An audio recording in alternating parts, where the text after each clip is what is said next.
Un réel plaisir de vous retrouver dans le cadre de cette journée RDC, ce magazine qui parle de la RDC dans plusieurs aspects avec un accent particulier sur l'économie. Pour ce numéro, nous allons retrouver Ravanelli Toumba dans la rubrique RDC en chiffres. Et la rubrique éco-cadrage qui abordera la question de la transition écologique, quel intérêt pour la RDC. Nous parlerons par la suite du partenariat stratégique entre la Banque mondiale et la République démocratique du Congo. Voilà, chers téléspectateurs, de quoi est constitué ce nouveau numéro de cette journée RDC, une production de 24 News Agency. Je suis Sarah Kaye. Retrouvons les tendances chiffres dans cette rubrique RDC en chiffres que vous retrouverez désormais dans le corps de ce magazine. Bienvenue dans votre rubrique RDC en chiffres. Pour ce numéro, nous aborderons la question du budget 2023 de la RDC qui se lève à 32,4 milliards de francs congolais, soit plus de 16,2 milliards de dollars. Au Lualaba, l'augmentation de la production de cuivre à Kamoa-Kakula augmente de 214% en 2022. La RDC s'est engagée dans un vaste projet de réhabilitation de ses universités. Combien a coûté la réhabilitation de l'université de Mbuji-Mayi? Vous aurez les détails dans cette rubrique. Pour ce numéro, nous aborderons la question du budget 2023 de la RDC qui se lève à 32,4 milliards de francs congolais, soit plus de 16,2 milliards de dollars, dont la RDC attend une contribution de ce partenaire de 3,1 milliards de dollars. Le plus grand contributeur au budget 2023 parmi les partenaires extérieurs de la RDC est la Banque mondiale avec 617 milliards 232 millions 962 128 francs congolais. Au titre de crédit programme, 330 milliards 826 millions 62 221 francs congolais. Comme don budgétaire, 347 milliards 732 millions 481 806 francs congolais. Comme dans projet est 2 307 milliards 526 millions 165 797 comme crédit projet, soit un total de 3 603 milliards 317 millions 671 152, équivaut à 1,782 milliards en dollars. Allons dans le Kasaï oriental où 17 millions de dollars et les coûts pour réhabiliter l'université de Mbuji-Mayi, a déclaré le ministre de l'enseignement supérieur et universitaire Mohindo Nzangi. Cette affirmation apporte un démenti sur ce qui sera compté autour du budget alloué à ce travaux, avançant une enveloppe de 42 millions de dollars pour les 10 travaux. Le gouvernement congolais a lancé sous la supervision du ministère de l'Enseignement supérieur et universitaire une vaste opération de construction et réhabilitation de ces universités, dont plusieurs étaient dans un état de délabrement avancé.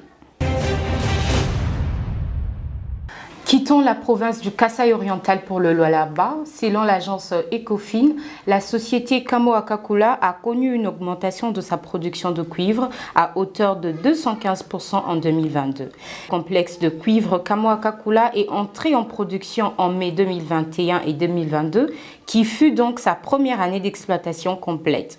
Le projet s'établit désormais comme l'une des plus grandes mines de cuivre de la RDC, permettant au pays d'augmenter sa production nationale. Selon l'annonce faite par cette compagnie canadienne le 9 janvier dernier, Kamoa-Kakula a atteint les objectifs de production fixés par son propriétaire Ivan Omin. Le complexe a livré 333 497 tonnes de concentré de cuivre, proche de la limite supérieure de la fourchette de sa production, fixée à 340 000 tonnes. Du cuivre alors à présent, en 11 mois, la production de l'or brut a reculé de 16% en 2022. Sur le 11 premiers mois de l'année, la production aurifère en République démocratique du Congo est ressortie à 24 325 kg, soit 24,32 tonnes selon les données compilées par la Banque du Congo BCC. Ce chiffre est en baisse de près de 5 000 tonnes, soit moins 16,5% par rapport à la même période en 2021. La République démocratique du Congo, qui occupe la 7e place sur la liste de producteurs d'or en Afrique, fait face à une baisse de sa production depuis au moins 5 années. De 36 777 kg en 2018, elle a reculé pour s'établir en 31 903 kg en 2021 et devrait encore descendre. Une situation qui est due à la baisse de régime de Kibali Gold Mines, filiale du Canadian Barrick Gold qui contrôle plus de 99,7% de la production d'or du pays, couplée à des exportations de contrebande de plus en plus prononcées. En RDC, l'exploitation artisanale est disséminée presque dans toutes les provinces du pays, mais pèse moins de 1% de la production globale. C'est un marché d'environ 300 millions de dollars qu'a remporté la société Symbion Power pour transformer le gaz du lac Kivu en électricité. La société américaine Symbion Power a décroché une partie du marché pour la production d'électricité à partir du gaz extrait dans le lac Kivu en République démocratique du Congo. L'information a été rendue publique lundi 16 janvier dernier par le ministre congolais des hydrocarbures Didier Boudimbo. La compagnie s'est engagée en partenariat avec Renewable Energy Development à fournir 60 MW d'électricité via l'exploitation du bloc de méthane Makelele qu'elle a obtenu suite au cycle d'appel d'offres lancé par les autorités congolaises en 2022. Il s'agit d'un investissement important d'un montant d'au moins 300 millions de dollars. Avec l'un des taux d'électrification les plus faibles du globe, la disponibilité de l'énergie représente un enjeu majeur pour la RDC. Le gouvernement compte porter le taux d'électrification national à hauteur de 32% d'ici 2030, contre environ 10% actuellement, et le lac Kivu, qui hébergerait 60 milliards de mètres cubes de méthane dissous, peut soutenir cette ambition. Avant de clôturer cette rubrique, nous allons suivre M. Ngoma Mavungu. Il est directeur d'ISCOM de la Direction générale des impôts. Il nous donne des détails sur la quotité de 60% de l'IBP à charge de petites entreprises au 31 janvier 2023.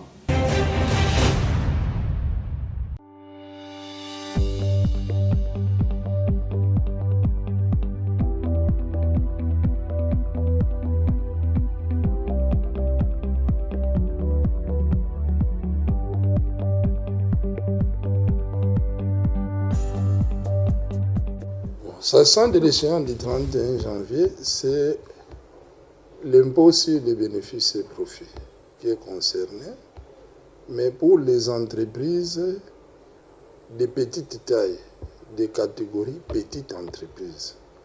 Parce que dans les entreprises de petite taille, nous avons des catégories, les entreprises, les petites entreprises et les micro-entreprises.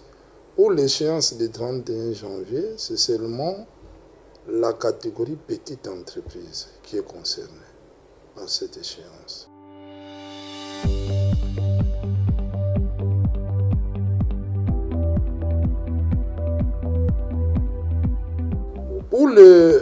Il ne s'agit pas en fait d'un acompte, mais la loi parle de quotité. Alors, il y aura la déclaration qui doit être obligatoirement accompagnée de 60%. D'une quotité de 60% de l'impôt dû. C'est-à-dire que quand l'entreprise, la petite entreprise doit un impôt, admettons, de 2 millions de francs, il devrait déposer sa déclaration accompagnée d'une quotité de 600 000 francs au 31 janvier. L'autre quotité qui est de 40% sera payée au plus tard le 30 avril. Et pour le taux à appliquer, c'est d'abord le calcul de l'impôt se fait comme suite. La base imposable, c'est le chiffre d'affaires. Le chiffre d'affaires auquel on applique un taux de 1% du chiffre d'affaires pour les entreprises, les petites entreprises qui font les négoces. Les négoces, c'est-à-dire la vente, l'achat pour la vente, et 2% pour les entreprises de services. Alors on prend les chiffres d'affaires, on multiplie par ce taux et puis on trouve l'impôt à payer. C'est cet impôt-là qui fera l'objet d'une déclaration accompagnée d'une quotité de 60%. Il va sans dire que quand il n'y a pas la quotité, la déclaration n'est pas valide.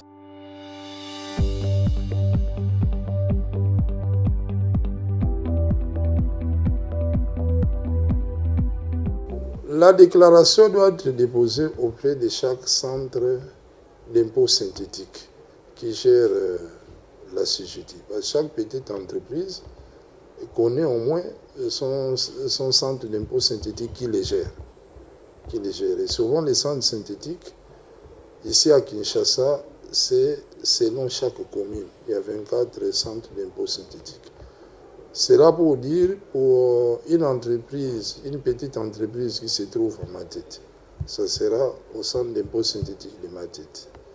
Celle qui se trouve à la Gombe, ça sera au centre d'impôt synthétique de la Gombe.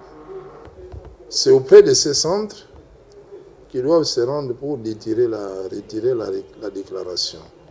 Mais si jamais ils ne veulent pas accomplir cette formalité, ils peuvent télécharger la déclaration dans les sites web de la DGI. Le site web, c'est www.dgi.com.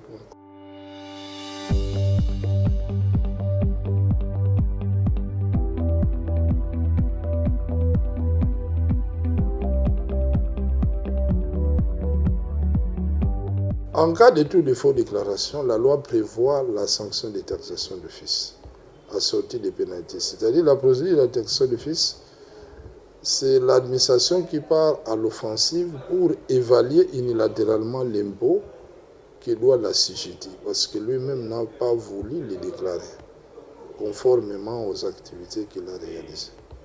Et alors, cette taxation d'office n'est pas toujours la bienvenue pour la CGT. Peut-être l'administration, suivant les renseignements ou les informations qu'elle peut avoir, parfois il peut mettre à charge de la CGT peut-être un impôt plus important que celui que la CGT aurait dû payer s'il avait déclaré volontairement son impôt à l'échéance.